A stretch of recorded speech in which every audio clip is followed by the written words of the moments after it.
Hola, hola. Vamos a contactar en unos minutos, les digo, a Connie Tapia Monroy para conversar con ella. Ella es de Arica.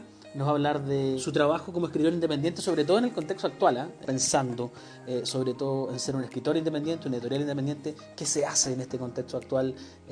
Pensando en cómo hay que afrontar la realidad, digamos. Todos tenemos que vivir, tenemos que generar ingresos, pero también está el proceso creativo, que de repente en estas épocas pasa por crisis. Y nos cuenta un poco de cómo es este proceso, cómo es estar viviendo desde la independencia. Ahí está Connie, ¿me escucha, Connie? Sí, te escucho súper bien. Oye, bienvenida, bueno, gracias por tu tiempo, bueno, gracias por tu tiempo, bienvenida a este espacio, un espacio nuevo para nuestra red social, y quiero preguntarte cómo estás actualmente, pensando que tú eres escritora independiente, que no eres escritora de profesión, ¿eh? Que eso es bien llamativo también. ¿Cómo llegas a ese mundo de la escritura independiente y dices, ¿sabes qué me voy a poner a crear? Cuéntanos un poco y presentarte al público que nos está mirando. Bueno, nosotros actualmente estamos en cuarentena, bueno, como la mayor parte de Chile, pero se nos extendió la cuarentena una semana más. Bueno, yo creo que como todas las editoriales independientes estamos con el tema de que no tenemos feria de libros, que tenemos que replantearnos cómo llegamos con nuestros libros a los usuarios, lectores. Y bueno, nosotros no tenemos nada en Amazon, por ejemplo, en línea, entonces para nosotros ahora ha sido como un trabajo nuevo ver cómo subir nuestros libros a esa plataforma para poder llegar de manera online al final a la gente, porque así en físico obviamente en este tiempo no se puede. Con respecto a cómo llegué a ser escritora, mira, en realidad yo empecé a escribir desde muy chica, así como la básica, séptimo básico, yo creo que entré a un grupo de teatro cuando estaba en el colegio y empecé a escribir guiones. Pero en realidad, claro, todo te empuja a estudiar otra cosa. Claro. Mis hijos querían que yo fuera ingeniero civil, así que bueno, tomé ese camino, pero siempre paralelo trabajaba fanzines, qué sé yo, participé en varios talleres literarios. Yo creo que el impulso fue cuando entré a la biblioteca de Maipú a trabajar con ese grupo de allá, con el Círculo Literario Maipú y con la gente que se hacía cargo ahí en la biblioteca. ¿Y eso hace cuántos años fue más o menos para entender el contexto en el que se dio esto?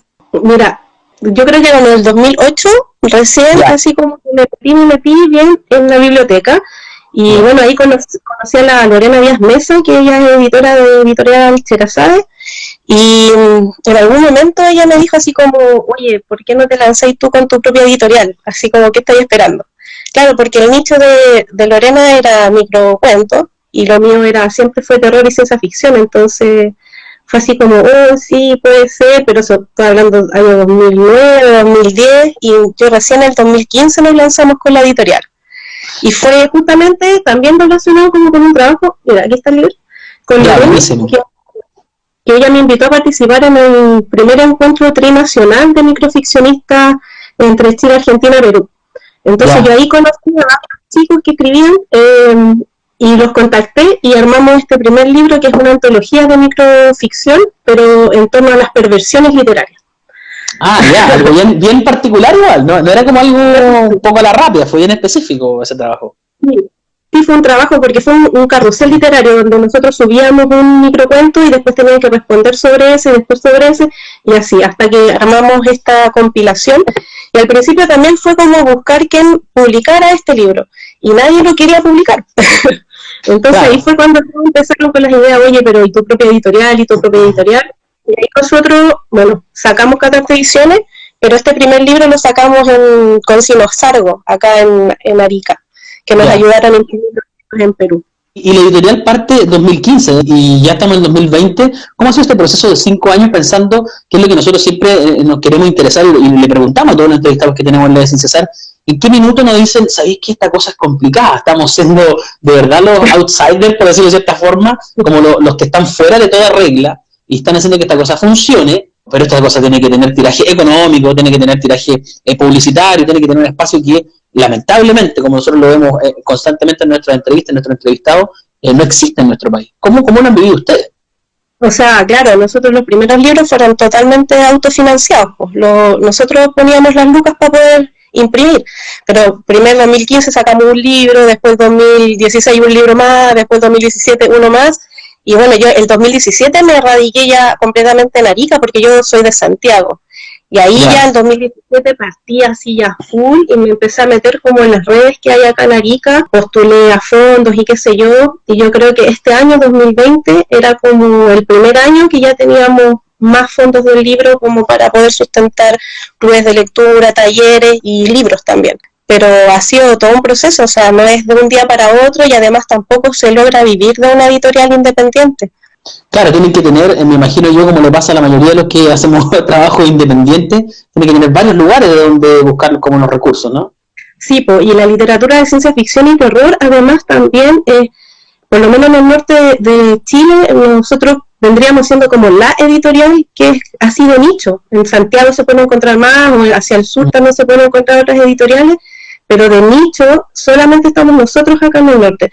Entonces también ahí para nosotros fue todo un desafío entrar a los colegios también con nuestra literatura. Entonces ahí yo empecé a hacer talleres. Nos adjudicamos con José Luis Flores el taller de carto creativo para poder llegar con el tema de la fantasía, lo fantástico a los colegios y justamente para los niños más chicos, pero con esta pandemia está congelado el proyecto, pues no lo podemos hacer hasta que no volvamos a clase en este caso. Genera un contexto bien complejo el actual, y eso es lo que yo decía al principio de esta transmisión. Yo estaba hablando antes de contactarte a ti, es cómo se hace hoy en día, porque hoy en día no solo se corta el proceso quizás de ser independiente, sino que también se corta el proceso de todos estos proyectos alternativos o anexos que van teniendo ustedes, que finalmente les dan el recurso para poder mantener la editorial a flote. Ustedes, por ejemplo, actualmente, ¿qué están haciendo como editorial? Así, esto es lo que podemos hacer ahora y que estamos en este minuto en trabajo. Bueno, nosotros como nos adjudicamos 2 fondos del libro que vendría haciendo una publicación, bueno, postulé un libro mío que se llama Canciones Diabólicas. Cuando empecé a editar, yo mi trabajo siempre lo empecé como a dejar atrás. Yo tengo como 5 libros escritos, pero están ahí en carpeta y no los he Están guardados todavía. Ya. Están guardados. Entonces, el año pasado, justamente pensando en eso, yo dije, no, me voy a tirar con un proyecto, así que estamos trabajando Canciones Diabólicas y actualmente estamos como en el proceso de edición, de editar, con un corrector, y además estamos con un ilustrador que se llama Alex Olivares, que es el que nos ilustra casi todo lo de Catartes, y él está haciendo como los diseños interiores. Y estamos trabajando con Lentos Animales Interdimensionales, que es un libro que también nos adjudicamos, que es de Luis Saavedra Vargas, que es un escritor de ciencia ficción, que él es editor de Poliedro. Bueno, él es como muy conocido dentro de la ciencia ficción, pero no tiene libro publicado. Entonces, para nosotros fue un desafío así como tratar de ganarnos ese fondo y lo adjudicamos. Y también estamos en ese proceso, dibujo, portada, corrector de estilo, etcétera. Y yo tratando ahora de entender un poco cómo funciona Amazon para ver si podemos subir alguna revista, algún libro a esa plataforma. O sea, viene eso como para el 2020, pero todavía estamos como en ese proceso. Ya, claro, que es como el proceso de digitalizar el contenido, que hoy en día sin duda eso permite estar más a mano del usuario final y finalmente quien lee el libro, pero también, claro, tiene que estar ahí encima, ver cómo el proceso, cómo pasan del papel a lo digital, que es más complejo. Me preguntaba recién acá, parte de los que están conectados, Arif Martín Z dice, ¿reciben manuscritos en la editorial que tienes tú? ¿Reciben manuscritos en Catartes? ¿Reciben manuscritos de ideas ahí como para empezar a trabajarla o no? ¿Cómo es el proceso? Cuando recién partimos, abríamos convocatorias para recibir manuscritos, pero ahora como que está todo en carpeta, entonces como que ya recibimos manuscritos, los leemos, pero también tenemos un equipo editorial que los lee y, por ejemplo, este año tenemos hartas ganas de volver a postular, por ejemplo, fondos del libro, justamente de manuscritos que nos hicieron llegar el año pasado o que han ido llegando a medida que nosotros vamos recibiendo. Nosotros no somos una editorial que cobra al autor por publicar, por lo tanto no es que recibamos el manuscrito y le decimos, oye, son tantas lucas y te publicamos. No, nosotros recibimos el material, si nos gusta, bueno, con el equipo editorial, y ahí nosotros decidimos publicarlo, pero con los recursos que ya nosotros tenemos como en las arcas de Catarte.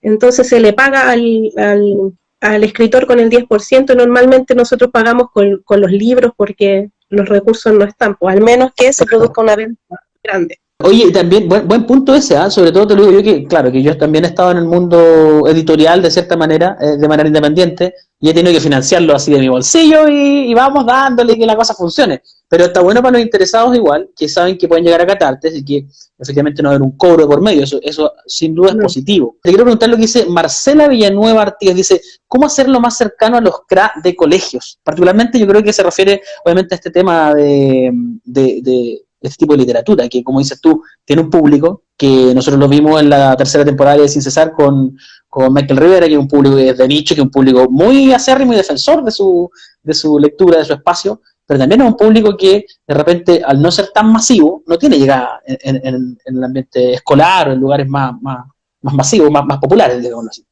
Y mira, yo creo que, bueno, por lo menos acá en Arica, ha dependido mucho como de los profesores de lenguaje incorporar nuestros libros al plan lector. Partimos con este libro que es La maldición de los Whiteley, de Pablo Espinosa Bardi, y ¿Ya? lo tuvimos que reeditar justamente porque esta es parte del plan lector de un colegio que se llama Adolfo de Izaga.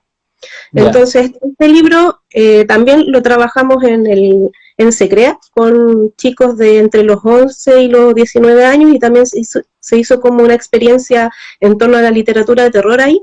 Y mi libro, también es parte del plan lector, pero claro, es como para niños, o sea, niños jóvenes de cuarto medio, pero tiene que ver también en el enfoque que le dan los profes. Bueno, ahí nosotros también hemos pensado que es como un desafío de parte de la editorial tener material para niños de básica, por ejemplo. Entonces, en algún momento con Angélica, que es ilustradora, que también es parte como del diseño de Catarte, pensamos en hacer como una trilogía de cuentos de terror para niños, pero pensando como en la primera infancia, onda, no sé, kinder. Ah, perfecto, ya más determinado en un rango etario más que tan masivo, digamos. Sí, pues nosotros sacamos un tiraje de 150 ejemplares solamente, por lo tanto son 15 libros para el escritor que corresponden al 10% de esas 150 copias. Más, obviamente, una cantidad de libros que nosotros entregamos de forma gratuita a las plataformas que hacen, como los Bookstagram, por ejemplo, que se están usando mucho ahora, porque en algún momento estuvo muy de moda los booktubers, pero ahora están más de moda, digo, ahora están más de moda los Bookstagram. Instagramers, que conocemos a varios, son amigos acá de existir varios de los que existen, así que eso también es bueno. Voy a pasar a leer parte de las preguntas. Bueno, te saludaron, te felicitan. Fran Ibáñez dice, bueno, excelente el ciclo que realizamos con Connie en el colegio, ella fue parte de eso. Cuento Marionetas también dice que con mediación es la forma en que se trabaja, generalmente, que es una buena forma esto de traer al escritor acá y unirlo al equipo finalmente también. Plan lector muy bueno, dice, gracias, dice Villanueva Artigas Marcela. Es como bien necesario para este tipo de lectura. No sé si hay mucho. ¿Cómo es tu experiencia? No, de hecho no hay mucho, por eso yo digo que para nosotros como editorial es un desafío, porque justamente los autores que mandan o envían manuscritos casi siempre es una literatura de terror como bien aberrante, por lo tanto incluso es para mayores de 18 años. Entonces, en ese sentido, para nosotros es un desafío poder llegar a los más chiquititos. Entonces, por eso mismo yo misma hago mediación lectora en torno a literatura de terror, pero con autores más clásicos, como Edgar Allan Poe, Lovecraft. Claro, íconos más del nicho de literatura de ese estilo. Claro, adaptando Drácula, Frankenstein, qué sé yo, y haces una mediación lectora con ellos y finalmente igual llegas con ellos a literatura de terror. Entonces, al final, los profesores igual van conociendo la editorial a través de estos procesos de mediación. De hecho, el chico que te comentaba ahí, de cuentos, él trabajó con nosotros un proyecto, Nicolás Vergara. Este libro justamente es para mayores de 18 años, pero él hizo una intervención súper linda para este libro. Hizo una filmación incluso y después hizo una representación butó de este libro. Y teníamos este año hartas ganas de dar vueltas con este libro y con esa muestra escénica, pero ahí quedó obviamente la idea nomás, porque justo partió todo esto.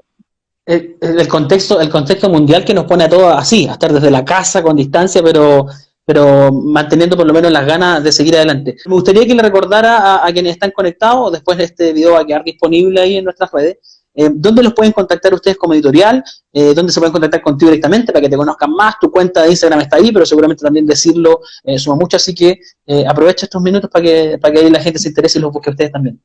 Bueno, Catarte Ediciones está en Twitter, en Instagram y en Facebook, así que nos pueden ahí pillar. El correo es catarte.ediciones@gmail.com. A mí me pueden encontrar como Connie Tapia Monroy en Instagram y en Twitter como Australia North. y en Facebook también como Australinor. Bueno, Connie, te quiero agradecer tu tiempo, te quiero agradecer los minutos que conversamos, por mostrarnos un poco de lo que han hecho ustedes, contarnos un poco de qué se trata Catarticción. Espero que esté todo bien allá en el norte de nuestro país, más allá de lo que explican los medios masivos, que de repente solo como para asustar a la gente. Gracias Connie, saludos a todos en Arica y saludos a todos los que se conectaron hoy día.